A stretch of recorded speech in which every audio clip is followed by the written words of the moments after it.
नमस्कार, मैं प्रिया राज। आप देख रहे हैं स्वराज पोस्ट। देखिए, बिहार विधानसभा चुनाव हुआ। चुनाव पर हर किसी की नज़रें बनी रही, लेकिन चुनाव से पहले का जो माहौल रहा, ये कई मामलों में देखा जाए तो परिणाम उसके विपरीत रहा। क्योंकि जहां आरजेडी रैलियां करती नजर आ रही थी, बार बार देखा जा रहा था कि नेता विपक्ष यानी राहुल गांधी का बिहार दौरा हो रहा था और बिहार में प्रचंड के साथ टिके हुए नजर आ रहे थे महागठबंधन। लेकिन ऐसे में दूसरी तरफ एनडीए के जितने भी तमाम दिग्गज नेता थे, वो भी धरातल पर अपनी मौजूदगी के साथ ही जनता से संपर्क साधे हुए थे और बिहार के मुख्यमंत्री नीतीश कुमार काफ़ी ज़्यादा एक्टिव नज़र आ रहे थे। यानी कि महिलाओं को जिस तरह से सशक्त करने के लिए उन्होंने योजनाएं धरातल पर लाई, युवाओं के लिए रोजगार के अवसर दिए, ये सारा कुछ चुनावी परिणाम के रूप में उन्हें फ़ायदा मिला। देखा गया कि किस तरह से एनडीए की प्रचंड जीत हुई, लेकिन ऐसे में जीत तय हो गई। सभी ने परिणाम देखा कि जहां महागठबंधन को तकरीबन 25 सीटों और 25 सीटों पर ही उन्हें सिमटना पड़ गया, तो वहीं एनडीए की प्रचंड बहुमत के साथ इस बार जीत हुई है। यानी कि 2025 बिहार विधानसभा चुनाव परिणाम बिल्कुल ज़मीनी स्तर से विपरीत रहा। जहां ज़मीनी स्तर पे आरजेडी को महज कुछ सीटें आने के भी परिणाम नज़र आते थे, लेकिन ऐसे में हकीकत कुछ और ही निकला और महागठबंधन को करारी हार का सामना करना पड़ा।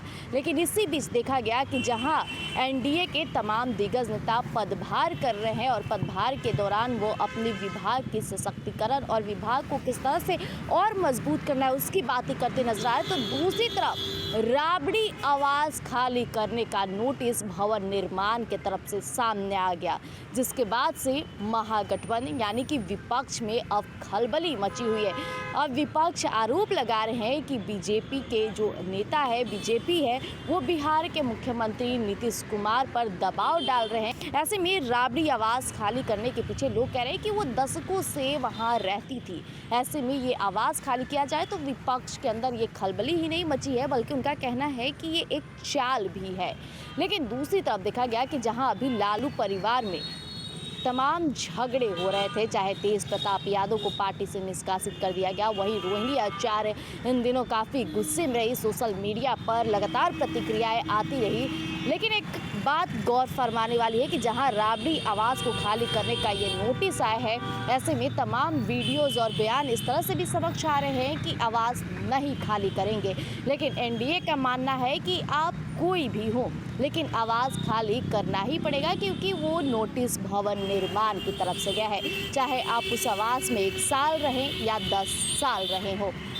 ऐसे में कल हम राबड़ी आवास के बाहर भी गए, वहाँ आरजेडी के समर्थक ने कहा कि भले ही आवाज़ खाली हो जाए, लेकिन लोगों के दिल में लालू यादव और राबड़ी देवी यूँ ही हमेशा से रहेंगे और साथ ही साथ जो जनता है उनका जो दूसरा आवास मिला है वहाँ पे यूँ ही भीड़ लगाएगी और बातचीत होगी। लेकिन एक बात गौर फरमाने वाली है, जहाँ सोशल मीडिया पर रितु जायसवाल ने भी पोस्ट किया। ये पोस्ट एक तरह से तंज और नसीहत मानी जा रही है। सबसे पहले हम ऑन स्क्रीन आपको वो तस्वीर और वो पोस्ट दिखाते हैं, क्या कुछ कहती है रितु जायसवाल। और फरमाइएगा इस पोस्ट पे, तो रितु जायसवाल ने सीधे तौर पर महागठबंधन पर एक तंज कसा है कि अगर वो चुनावी नतीजों में परिणाम अगर जीत हासिल कर पाती तो ये दिन उन्हें देखने नहीं पड़ते, यानी कि राबड़ी आवाज़ खाली करने की नौबत नहीं आती। ऐसे में रितु जायसवाल जो है, हमेशा से देखा गया है कि आरजेडी में पहले वो रह भी चुकी हैं, लेकिन अब ये पोस्ट एक तरह से राजनीतिक पोस्ट माना जा रहा है, क्योंकि जिस तरह से इस बार महागठबंधन को 25 सीटों पर ही सिमटना पड़ गया, तो वहीं एनडीए की प्रचंड बहुमत के साथ जीत हुई है। ये एक तंज महागठबंधन को रितु जायसवाल देती नजर आई। फिलहाल आपको बता दें कि पप्पू यादव भी काफ़ी भड़के नजर आ रहे हैं राबड़ी आवाज़ खाली करने के निर्णय से लेकर के। ऐसे में उनका भी कहना है कि ये एक सोची समझी चाल है।